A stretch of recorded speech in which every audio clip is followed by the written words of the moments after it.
અલ્યા રાકેશભાઈ, મેં ઓભળ્યું કે તમારા ઘરવાળી વિમલ ખાય છે અને વિમલ ખાવાના પૈસા તમે જ આલો છો. ના અલ્યા, હું તો ખાલી મસાલા ખાવાના પૈસા આલું છું, પણ મારી હાહરી વિમલો ખાઈ જાય છે. આજ તો મસાલો લેવા દુકાને મેચી જ છે અને વિમલો લઈને આવે તો ઉપા મેડમ બાવળિયાનું પોઠું લગાવું અને પછી બધી વિમલ હું એકલો ખાઈ જાઉં. હે ભાઈ આવશે? હા લે આવશે. હમણાં વિમલ ખાતી ખાતી આવતી છે, પણ કોની દુકાને વિમલ લેવા જાય છે એ ખબર પડતી નહીં.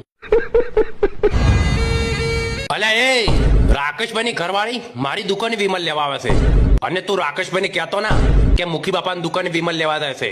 ન કે કાલથી તને વિમલ ઉધારે નહીં આલું, હું એકલો બેઠો બેઠો ખાઉં. શાબાશ. હા ભાઈ આઈ.